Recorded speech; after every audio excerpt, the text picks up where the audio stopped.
This is Michiana's breaking news and weather station. MNC. On News Talk 95.3, 101.9 FM, and 1340 AM, your MNC Nation station. Good morning. It is Friday, November the 8th, 2024. I'm John Zimney at the MNC News Center. News continues now with our top local stories on Michiana's Morning News. No injuries reported after a major fire in Syracuse early yesterday morning. The Turkey Creek Fire Chief says a fire at the Main Channel Marina in Syracuse started around 3 a.m., heavily damaging the marina and taking nearly 35 firefighters to put out the flames. Witnesses told of explosions inside the building, and they said the fire began on the back end of the building and made its way to the other half. The marina will be operating out of their Huntington Street location, and they say that no customer property was damaged. Alyssa Foster, MNC News. Dozens of homes in Elkhart County lost power after a crash brought down several utility lines. Happened around 7 o'clock last night at the intersection of State Road 15 and US 20. The collision involved a pickup truck and a van. One of the drivers was thrown from their vehicle. A gas pump near a gas station was also struck. Power was restored to the homes a few hours later. The driver who was ejected was taken to the hospital. And a collision between a deer and a South Shore train caused enough damage to stop one train and delay a few more. Happened around 2:45 on Wednesday morning. Because of the crash, a train was stopped around Quince Road in Leidick. After a brief delay, the passengers were bused to South Bend International Airport. Passengers aboard 4 other trains also had to be bused between the airport and Carroll Avenue. Jurors will resume deliberations at 9 o'clock this morning in the Delphi murders trial. Prosecutor Nick McClelland said in his closing statement yesterday, pieces of the puzzle all add up to the fact that Richard Allen killed Abby Williams and Libby German in Delphi back in 2017. Allen's attorneys said there's too much reasonable doubt to conclude that Allen is actually the killer. A LaPorte man's been sentenced for mail and tax fraud. 53-year-old Dennis Zedek, owner of Glycerin Traders, sold an ethanol extraction product as pure food grade, but with dangerous methanol levels, causing at least 3 deaths and severe injuries. He sold it to over 1,200 customers between October 2016 and May 2018. After a customer died, he attempted a recall, though not all responded. Zedek was sentenced to 48 months in prison, 1 year of supervised release, and fined over $120,000. Derek Decker, MNC News. Indiana Attorney General Todd Rokita has announced plans to focus on illegal immigration, curbing misuse of the state's legal system, and protecting local markets during his second term. Now, during a news conference yesterday, Rokita outlined several priorities his office will pursue in the coming years. Some have not or denied that they're doing it, like the sheriff of Monroe County, so we have sued them and we're in court, and we'll get a judgment one way or another on that. Maybe there's an appeal, maybe there's not. Rokita also pointed to ongoing litigation, mentioning his office is suing the Monroe County Sheriff and expects a resolution soon in that case. New this morning on MNC, the South Bend Cubs offering a Black Friday ticket package, which will go on sale on Friday, November 29th. The package includes 10 undated ticket vouchers that can be redeemed for any 2025 regular season game, a $25 team store gift certificate, 4 single game parking passes, 2 Fun Zone wristbands, 4 tokens to the batting cages, and $20 in Cubby cash. The package will be available at midnight on Friday, November 29th, and only 100 packages are available. Morgan Hopkins, MNC News. Michiana's election headquarters, presented by the R&B Car Company.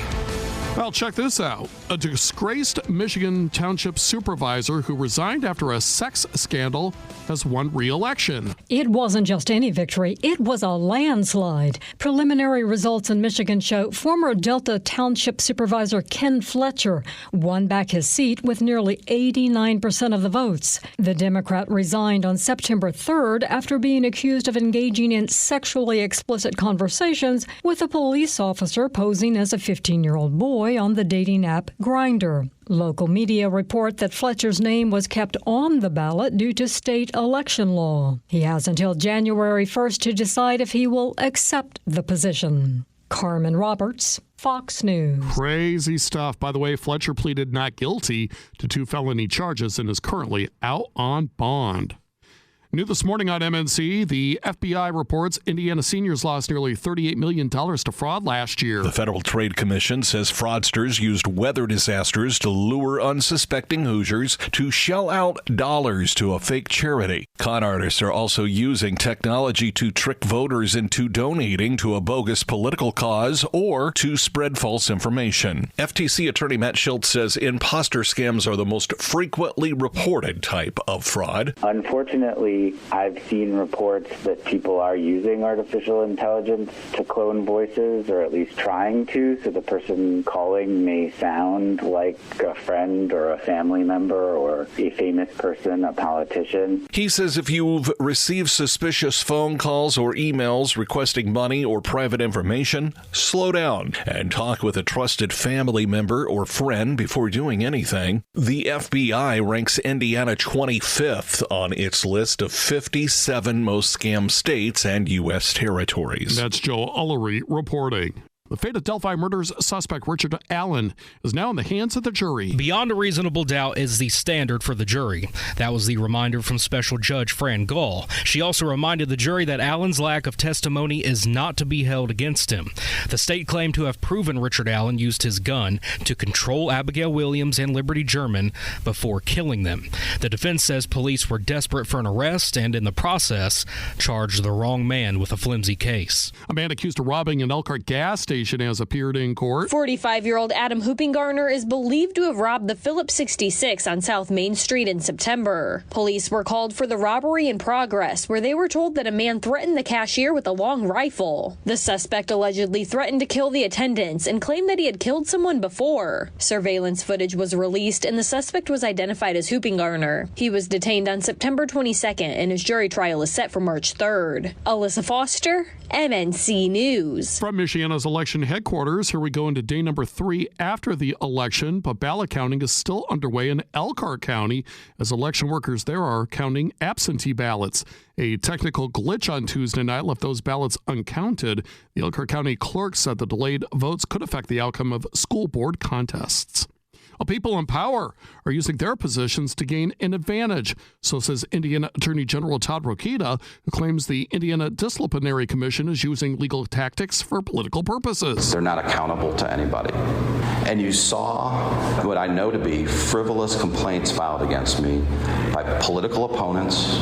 One who's filed 3 literally got Democrat Activist of the Year. Well, despite that, Rokita easily won re-election to his post on Tuesday.